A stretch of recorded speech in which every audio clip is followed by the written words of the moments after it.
Bang, ini ada yang nanya dari Instagram. Emang boleh pilih pemimpin yang menggemaskan saja? Responnya apa bang? Boleh pilih pemimpin karena menggemaskan. Nah ini bang, pertanyaannya bang di layar. Pertanyaan di layar.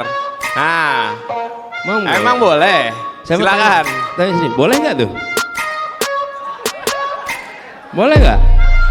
Itu mengganti Gus Dur, Ketua Umum Dewan Syuro diganti, dan itu adalah sebuah proses yang diketahui Republik Indonesia. Dan jelas sekali ini yang dari awal menjadi problem besar di kami, karena Gus Dur dilengsarkan dari posisi beliau sebagai Ketua Umum Dewan Syuro. Terus yang terakhir soal tipe kepemimpinan. Ya, Tipe kepemimpinan Anda dan tipe kepemimpinan Megawati. nah inilah Anda ini kayak orang geblek. Nggak bisa bedakan kepemimpinan kok bilang begitu. Ya, kalau Anda nggak bisa bedakan ya sudahlah sana. Ngapain sih ikut-ikutan di sini? Mau tahu?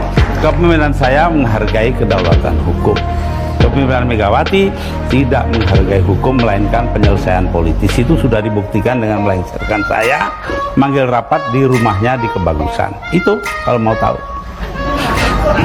Saya itu memaafkan semua sampai istri saya marah kepada saya karena saya pergi ke rumah Megawati.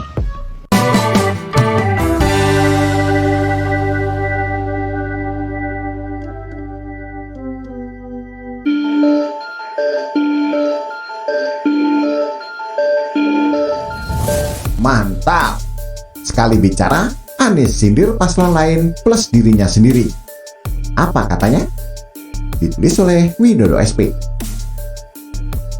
Ada yang menarik dari kampanye Anies Baswedan di Banjarmasin, Kalimantan Selatan, khususnya ketika capres bernomor urut 1 itu mengomentari pertanyaan. Bang, ini ada yang nanya dari Instagram.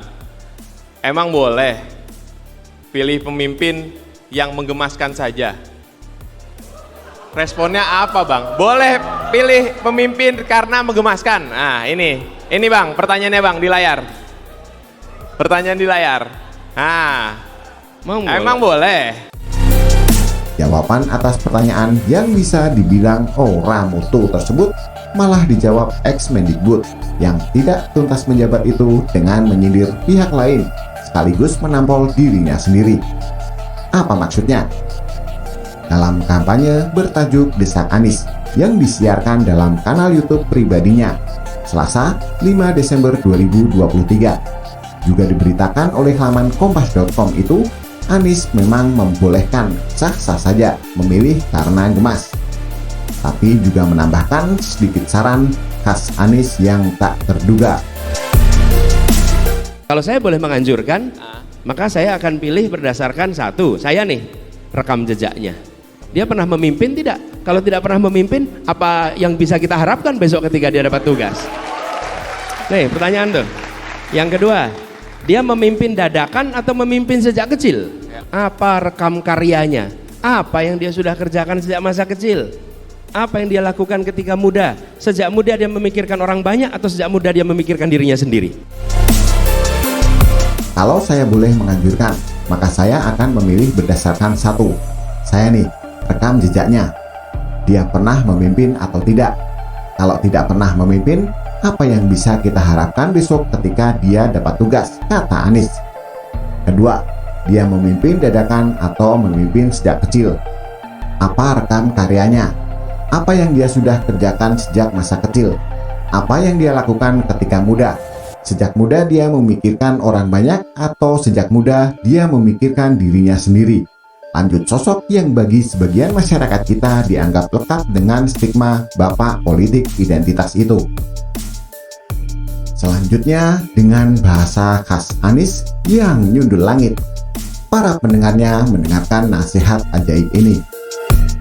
Bila calon pemimpin bersenyawa dengan gagasannya, maka ditanya apapun instingnya dia mencerminkan ideologinya, mencerminkan gagasannya.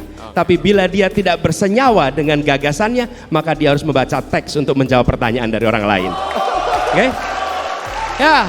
Udah. Karena Anda tidak bersenyawa. Tapi kalau Anda bersenyawa dengan ideologi, Anda bersenyawa dengan pikiran, maka pikiran ideologi itu di dalam badan Anda, mau ditanyain ya itu jawabnya. Kenapa? Itu Anda bersenyawa.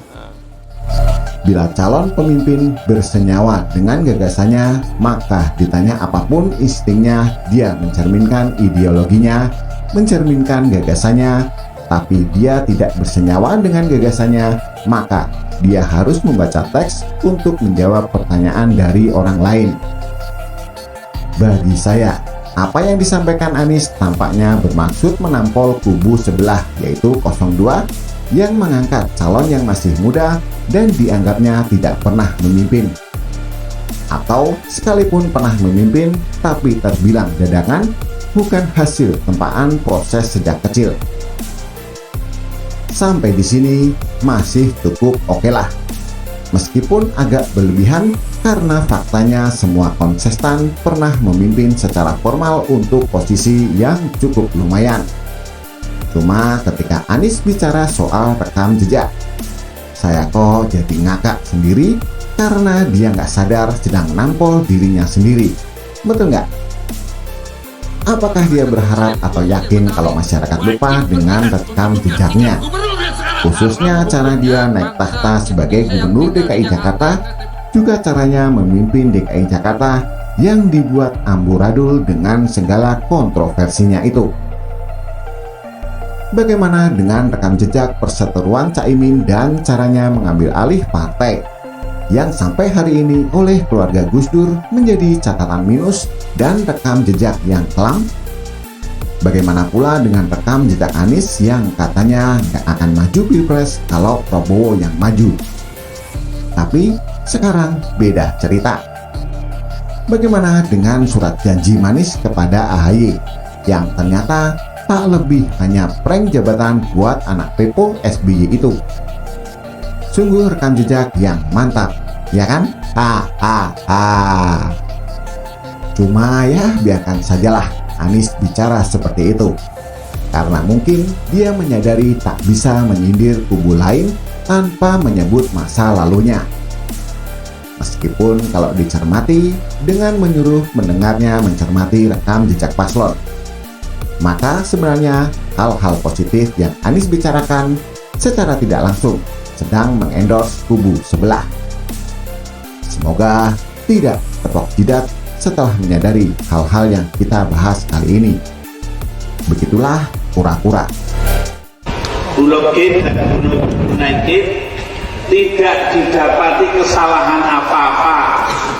Karena itu lalu langsung Megawati Soekarno Putri manggil semua pemimpin partai, termasuk waktu itu Pak Natori Abdul Jalil, untuk memutusi dia tidak ketemu kesalahannya. Dijawabnya, baiklah kita panggil sidang istimewa MPR, artinya masalah hukum diselesaikan secara politis.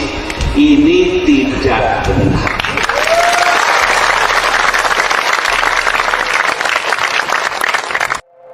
Bagaimana menurut Anda? Silahkan tulis komentar di bawah.